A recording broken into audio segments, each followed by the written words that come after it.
Government business order of the day number 1, condolence motion on the death of the Honourable Dame Margaret Guilfoyle, resumption of debate. The question is that the motion be agreed to, and I call the member for Goldstein. Thank you, Deputy Speaker. And Deputy Speaker, it's an enormous privilege to be able to speak on this motion honouring the memory of Dame Margaret Guilfoyle.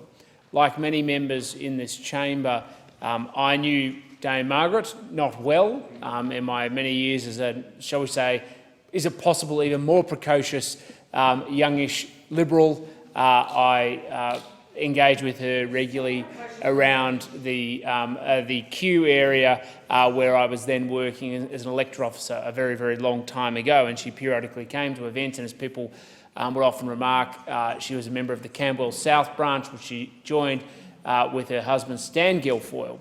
And so I saw her there with Stan and, of course, at various events, including Liberal Party State Council. And if anything else, she always stood as a firm and principled, committed warrior for the Liberal cause. And I say that because that, to me, is how I see her. A lot of people remark on the fact that she was the first woman to sit in cabinet with portfolio, or the first woman to hold an economic portfolio.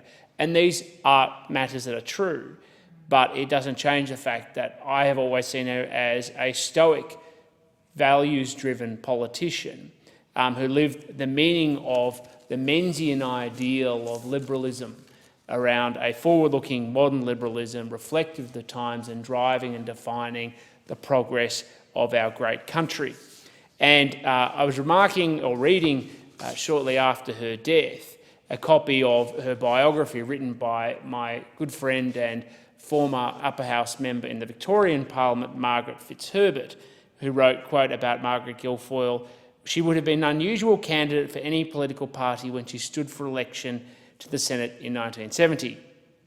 Decades before such arrangements became commonplace, flexible working hours allowed Guilfoyle to combine her career as an accountant with raising her 3 children. Her qualifications and experience later boosted Guilfoyle's chances of obtaining a seat in Parliament and gave her the skills equipped her to enter the Fraser Ministry and, of course, eventually Cabinet, while her status as a working mother proved an irresistible angle for journalists throughout her political career." People might be distracted by those facts, but the reality is it was her liberalism that motivated her ideals.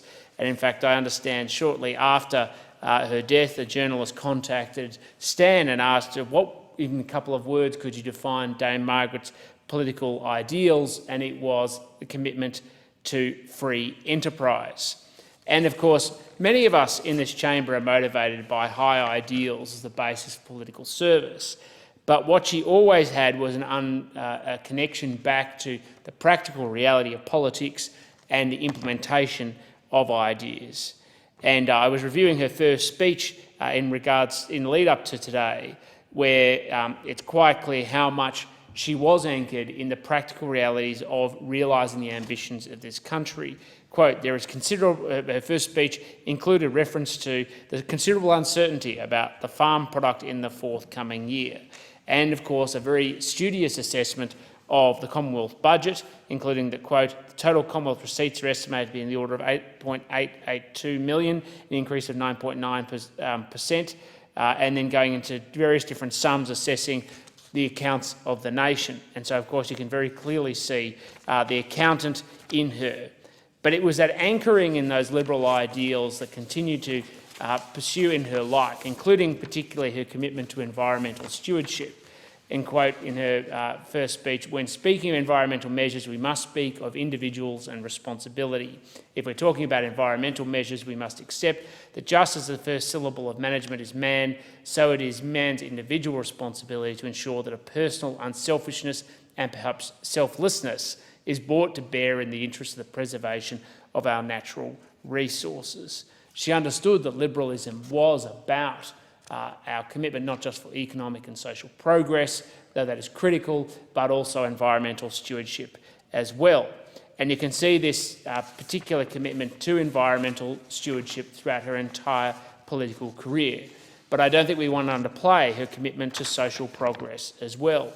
And she spoke extensively about the importance of social mobility as part of her commitment of realising liberalism, and people have made reflections about her fights against various different budget measures and cuts, where she saw the importance of welfare being to mobilise people to be able to live out the fullness of their life, to be able to stand on their own 2 feet and to be part of the contribution to be successful.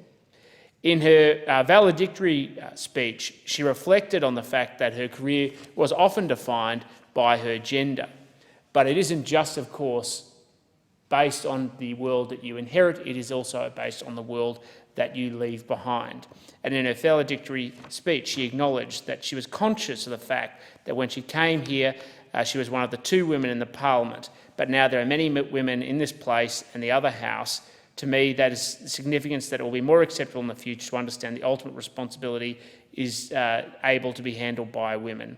It was said that I was the first to hold a cabinet post in a minister department. That might be true, but it had to be very important that I was not the last.